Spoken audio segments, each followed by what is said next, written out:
चलो ठीक है, मेरे ख्याल से बच्चे आते रहेंगे, हम कंटिन्यू कर लेते हैं। कंपलसरी नहीं है वो।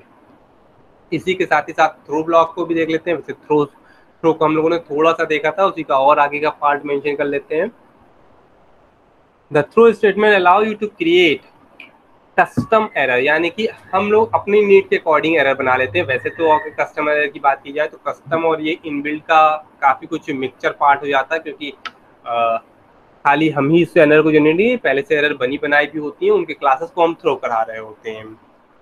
तो नेक्स्ट वाले में the throw statement is use together with the exception type, यानी एक्सेप्शन के, हाँ जो हम अभी बताए थे मिक्स यूज की जाती है ना, तो वो टुगेदर की बात कीजिए। एक्सेप्शन के टाइप आपको जरूर बताना पड़ता है, तभी आप उसका यूज कर पाओगे।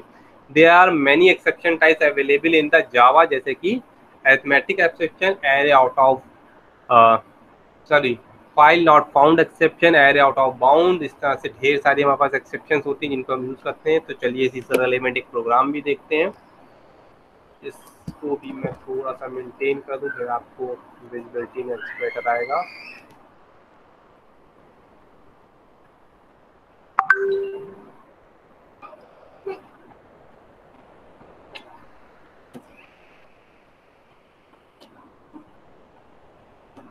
है ना, ये देखिए कोड थोड़ा सा और, चलिए जहाँ जहाँ रिक्वायरमेंट होती जा रही है मैं उसको कोड को फ्रंट पे लाता जाऊँगा।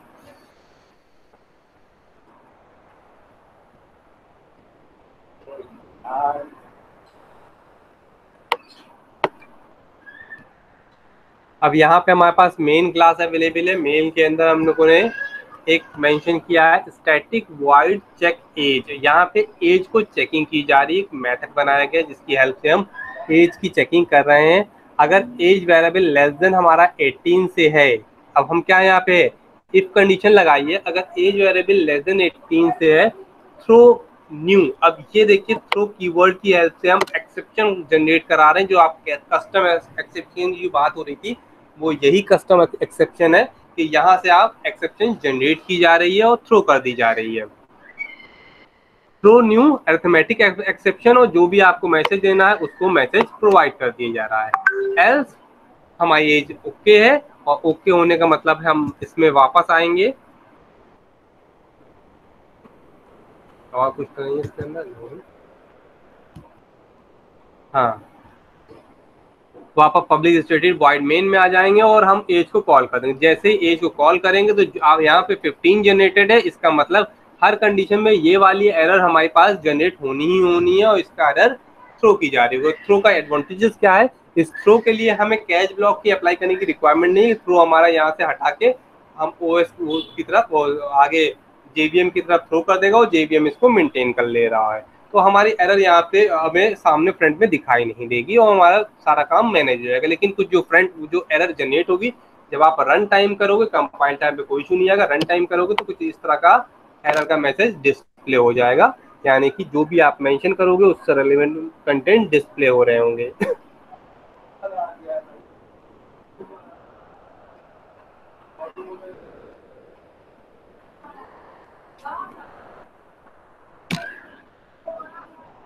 जैसे हमने थ्रो देखी है, इसी तरह से हम थ्रोज की बात करेंगे। अब थ्रोज की बात करने, क्योंकि थ्रोज को थोड़ा सा ट्रिकी होता है, थ्रोज को समझने के लिए हमें यहाँ पे क्या काम करना पड़ेगा, हम ज्यादा बेटर है कि हम इसके प्रोग्राम को देखें, और फिर हम इसको समझें। ठीक है, अब इस प्रोग्राम को अगर आप अच्छे से समझोगे तो मैंने प्रीवियस का जो थ्रो बताया है वो भी समझ में आ जाएगा, और जो ये थ्रोज का प्रोग्राम बता रहे हैं वो भी बहुत अच्छे से क्लियर हो रहा होगा।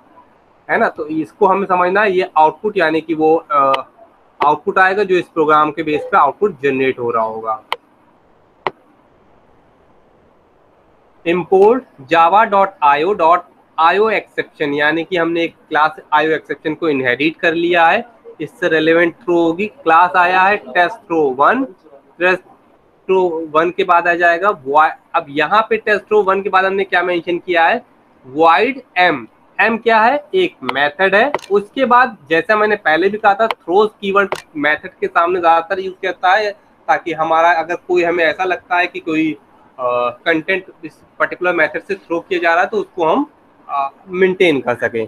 तो वहां से थ्रोज कीवर्ड का यूज किया गया है, आयो एक्सेप्शन प्रोवाइड की गई है। आईओ एक्सेप्शन प्रोवाइड करने के बाद इसमें से थ्रो भी एक्सेप्शन, अब थ्रो और थ्रोज दोनों का यहाँ पे इस वाले मेथड में यूज किया जा रहा है। ध्यान से देखिएगा, दोनों का यूज किया गया है और ये वाली कंटेंट डिस्प्ले हो जाता है जैसा प्रीवियस में हमने देखा। अब इसी के बाद हम एक और आते हैं नीचे, यहाँ पे void n, पहला वाला m था यानी कि मेथड्स के नेम डिफरेंट है, यानी कि दो डिफरेंट मेथड है, इसमें यूज किया गया है और इस थ्रोज एक्सेप्शन को फिर से यहाँ पे मेंशन कर दिया। मेंशन करने का मतलब है कि इस पर्टिकुलर मेथड से भी कोई एक्सेप्शन थ्रो हो सकती है, कंपलसरी नहीं है, हो सकती है, इसलिए यहाँ पे ये मेंशन किया जा रहा होता है। अगर हो सकती है तो इसको मेंटेन करेगा जेवीएम।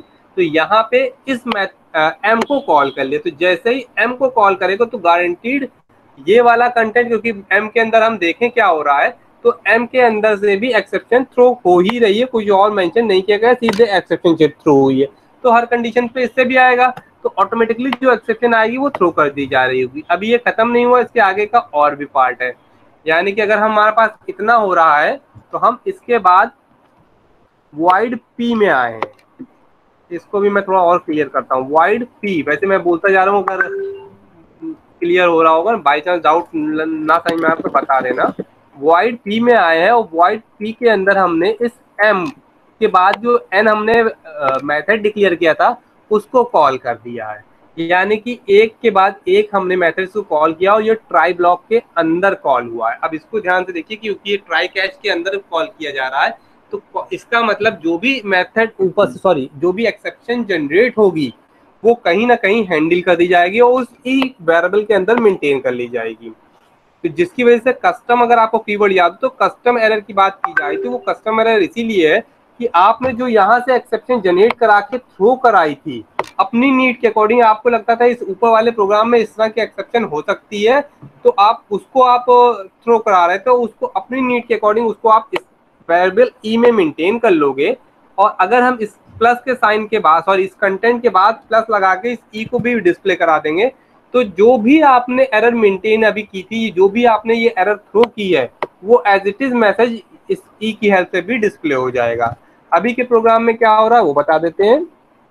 जो एन मेथड उसको आपने कॉल किया है, इसके अंदर से एन ऊपर जाएगा, एन इसमें फाइंड आउट किया जाएगा, एन की हेल्प से एम वाला बाय डिफॉल्ट कॉल होगा और एम में जैसे ही कॉल होगा तो एक्सेप्शन थ्रो हो रही है।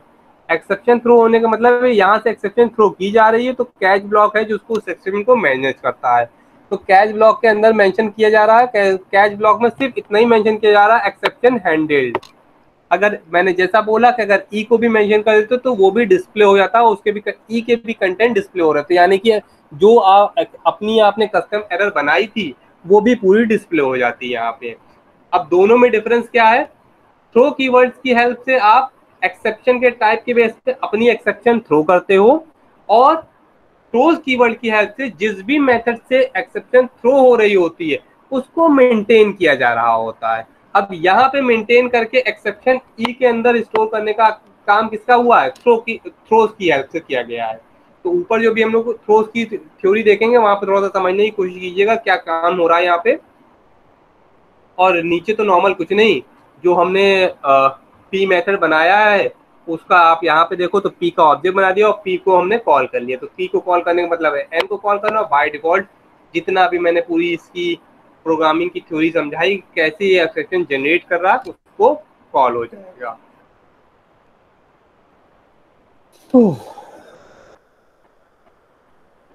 अब थ्रोज का कॉन्सेप्ट क्या है यहाँ पे?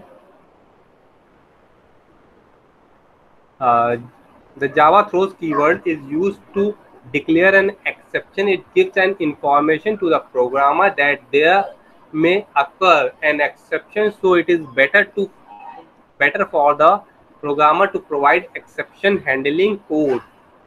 तो आप बाय डिफॉल्ट मतलब थ्रो की हेल्प से एक्सेप्शन हैंडलिंग कोड प्रोवाइड कर देते हो ताकि नॉर्मल प्रोग्राम पर ना हो, जैसे कि आपने अब नीचे वाले प्रोग्राम में देखा तो उसको मेंटेन भी कर लिया गया। अब वैसे थ्रोज के केस में भी अगर आप नहीं भी करते हो तो बाय डिफॉल्ट उसको जेवीएम मेंटेन कर लेता है।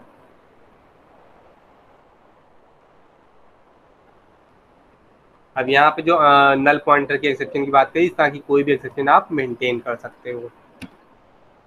तो आज का इतना ही रखते हैं, इसके आगे का जो है नेक्स्ट हम जब क्लास लेंगे तब मेंटेन किया जा रहा होगा। अभी में कोई ऐसी चीज जो आपको ना समझ में आई हो तो बता देना। इसके बाद में आपके अटेंडेंस ले लेते हैं।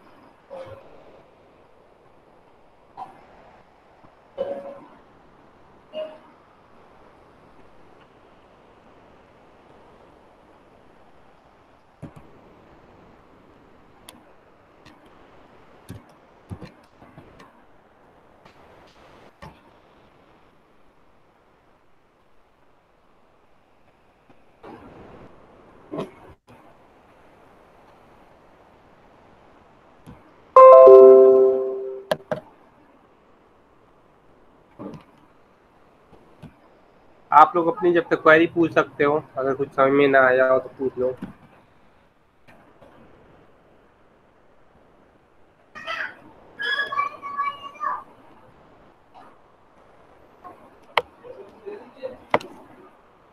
Role number 4,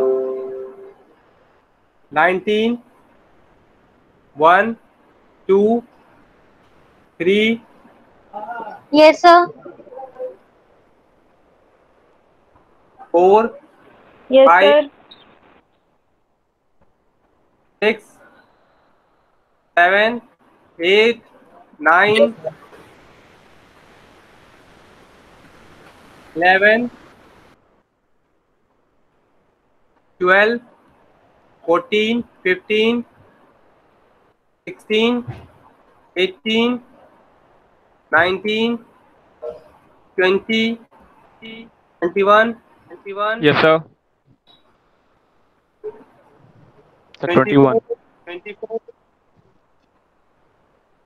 25, Yes, 26, sir. Sir, 25. 26, 27, 28, 29, 30, Yes, sir. 31, 30. 33, sir Zainab के वहाँ नेटवर्क इशू है, वो ज्वाइन नहीं कर पा रही। रोल नंबर कितना 35, सर 33, 36, 38, 39, 40, Yes, sir. 41, 43। और कोई बच्चा जिसका अटेंडेंस ना हो पाई हो, छूट गई हो? Sir, 11. Sir, roll number 2, sir. Roll number कितना है? सर 1। Roll Sir, 10. 2.